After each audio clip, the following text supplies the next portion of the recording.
All right, Marvel. Enough with the jokes. Where is the real finale for Secret Invasion? I mean, what the hell is this? Why does Fury look like he's holding one of those toy Hulk smash arms? Where did that $212 million go? I seriously want to know. So earlier today, I saw this tweet for the last stand of Nick Fury, To the last stand of the great Nick Fury. except that it wasn't. Nick Fury doesn't even face Gravik in the end. And if you're asking yourself, where is Nick Fury? Because this isn't Fury. So Fury, the guy who created this problem, the guy who created the monster that is Gravik, he's not actually here. Instead, he sent daughter of his friend, who's dead by the way, to take care of the problem for him. If you guys watched the interview with the director of Secret Invasion, during his interview, he kind of implied that the comic books were silly, they were more for kids. He wanted to tell a more grounded, realistic, gritty spy thriller. Well, that spy thriller, which wasn't thrilling to begin with, devolved into two characters who we don't really care about getting the powers of the majority of superpowered people that we've seen in the MCU so far and just going at it like somebody took two action figures and just smashed them together. And that fight ends with Gaia shooting a Kamehameha wave through Gravik's stomach and killing him. Because for some reason, the Extremis, which has worked fine up until this point, suddenly doesn't heal Gravik. So he's dead. Meanwhile, the real Nick Fury and Sonya Fallsworth, they are at the president's hospital. They are there to save the president as well as to stop Rhodey from convincing the president to nuke Russia, which they do. In fact, Rhodey is taken out very easily. Just a bullet through the head. He doesn't even fight back. So my theory that Rhodey was going to get like a final fight scene, that didn't happen. My theory that Rhodey had a bigger role to play, or that he was actually the mastermind behind this, that didn't happen. So the big bad Rava, all the buildup we've had up until now amounted to nothing. Gravik, who I also thought might be directed by someone. Like there might be someone else back there. There might be another mastermind. That theory was proven wrong as well. Really, any theory that fans came up with that would have made the series more interesting turned out to be wrong. Instead, as usual, Marvel goes with the most boring and simple explanations possible. And as awful as this series was, at least the first 5 episodes made sense in how they connected with each other. The finale just went in a completely different direction. It's almost as if when they were filming, they knew fans wouldn't like the first 5 episodes, and so they thought, hey, let's give these two characters that nobody is emotionally invested in, give them all the powers and have them fight, because everybody wants that. We're not going to have cameos from the Avengers. We're not going to have cameos from Quake, which is what everybody has been wanting. We're not even going to have Fury involved in that final fight. And it's all just so retarded. There was no reason for the show to be this bad. You had Nick Fury as the main character. You called it Secret Invasion. You had a $212 million budget. What happened?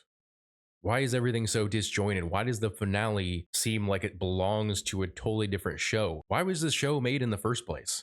Because with the way it ends, I think there's more questions than were answered. We know the why of Gravik's motivations, why he did all this in the first place. We heard his whole spiel about how Fury hired him to be one of his agents when he was a kid, how Fury made him kill, how Fury and his team collected the Avengers' DNA after the big battle at the end of Avengers Endgame. But we don't know the timeline, which is further confused by the appearance of Rhodey. Now, I also theorize that the actual Rhodey probably wouldn't be revealed in the finale and that he would be revealed somewhere down the line. He wasn't. He did appear, and so did Everett Ross. And this also confirms, the way the episode ends, it confirms that Maria Hill and Talos actually died. They're not coming back. But Everett Ross was there. He had been replaced by a Skrull, and so had Rhodey. Now, Rhodey is wearing a hospital gown, and I think that was a deliberate choice. The last time we saw Rhodey in a hospital gown would be at the end of Civil War after he'd been paralyzed, which means that at some point, despite Tony Stark probably being there at the hospital, that Rhodey was replaced by a Skrull. But why? If Gravik and the Skrulls were still working with Fury at the end of Avengers Endgame, why had they replaced Rhodey? How far back had Gravik started this rebellion? And if they had already started the rebellion, then why continue working with Fury? Doesn't really make any sense.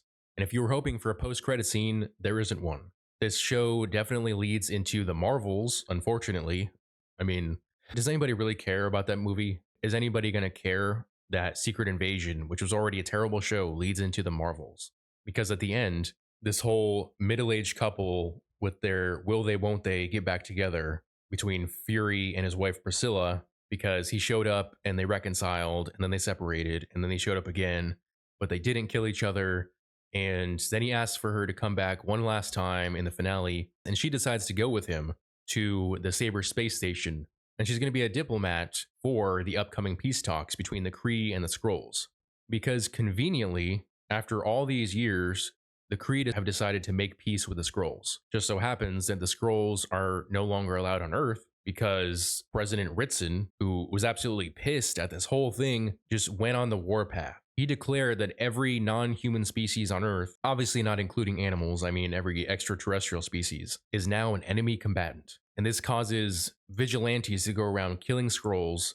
The actual UK Prime Minister is killed on TV because some UK citizens think she's still a Skrull, but it's actually the real Prime Minister. So things are going to shit while humanity is now declaring war on the Skrulls. Of course, I think there are other extraterrestrial species on Earth. I mean, the Asgardians are technically extraterrestrials. That was established all the way back in the first Thor film. So what happens with Gaia and the other Skrulls from the colony? Well, Sonya Fallsworth recruits Gaia to basically do the same thing that Talos did with Fury, except this time there's no friendship involved in the alliance. Sonya Fallsworth straight up tells Gaia, I'm going to use you, you're going to use me. Together we're going to make the Earth safer for both our races. Now, I don't know how that's going to work.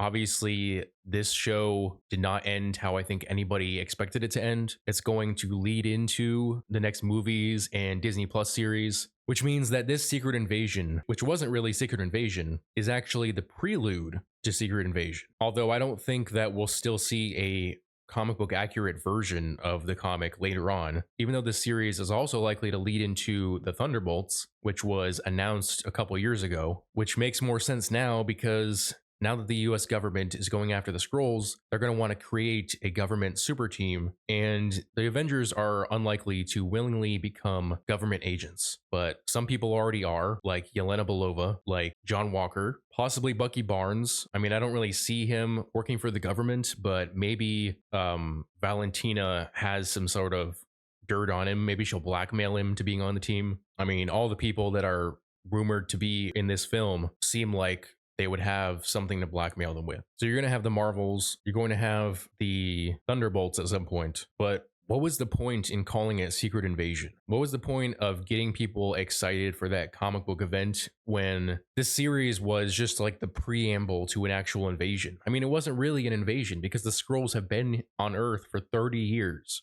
And as for replacing people, it's not something they just did in the last year. It's something that we now know they did as far back as Civil War, which both in the real world and in the MCU took place in 2016. It's now about 2025, so almost a decade ago, the Skrulls had already started their rebellion. I just don't understand what Kevin Feige was thinking. Not just with the way the series was made, and how poorly it was made, but what the purpose was. I mean, at the beginning of Phase 4, he made it clear that the Disney Plus series were not going to be required viewing, that you could simply watch the movies and that you wouldn't miss out on anything. Why say that and then a couple years later make a Secret Invasion adaptation? Now, on another note, they did provide a way for there to be a comic book accurate or more comic book accurate Super Skrull. They didn't really do it because, like I said, they basically just threw all the different powers together in both Gravik and Gaia, and they really focused more on the Captain Marvel powers, I think. But they did allow for a comic book accurate Super Skrull to exist,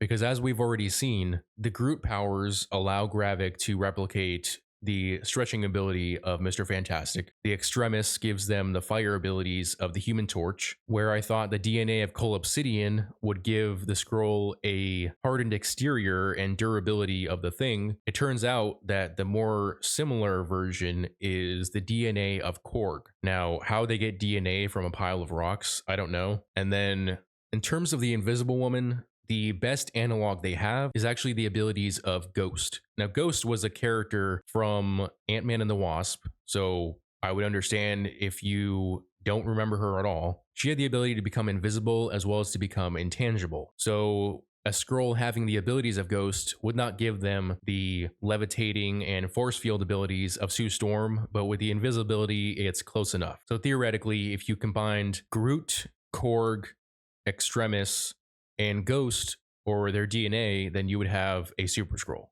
But like I said, they mainly focused on the super strength powers as well as Captain Marvel's energy projection and flight. And somehow the two characters having those powers and having this goofy ass fight was meant to wrap up this grounded spy thriller and make all the fans happy. Of course, you can't make all the fans happy, but I don't think you made any of the fans happy. I don't think people who liked the beginning of the series would appreciate the finale. And the people who didn't like the beginning of the series also wouldn't appreciate the finale because, one, giving a bunch of powers to somebody doesn't make them more interesting. Most people don't care about those two characters to begin with because they're brand new.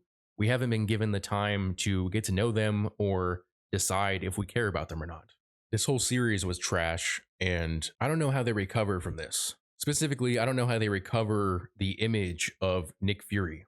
I mean, I come into every Disney Plus series with the hope that this will be Marvel's comeback, and then I get disappointed every single time. But I think in contrast to the more mainstream fans, I think the people who agreed with my point of view, that group was smaller. I think over time, more and more people have seen how the MCU has gone downhill, and now I think that group includes a lot more of the mainstream audience. I mean, there was barely any marketing for Secret Invasion. Secret Invasion was kind of like the dark horse of phases 4 and 5, and I thought that was going to be a good thing. I thought it was going to be different than all the phase 4 and 5 Disney Plus series that came before it, but it wasn't. People were expecting Captain America and the Winter Soldier, or at least that vibe with this series, but we didn't get that. The director obviously wanted a spy thriller, but it was a boring slog through 5 episodes, which culminated this weird super-powered battle where you just mashed a bunch of powers together into 2 characters. It's ridiculous, and I'm tired of talking about it. So I'm going to end this video. If you guys made it this far into the series, let me know what you thought about the series. Let me know if it fulfilled your expectations. Let me know what your theories were that were debunked. Or tell me if everything turned out exactly how you hoped. If you enjoyed this video, feel free to hit the like button and subscribe to the channel, as well as hitting that notification bell so you never miss out on a new video. Thanks for watching.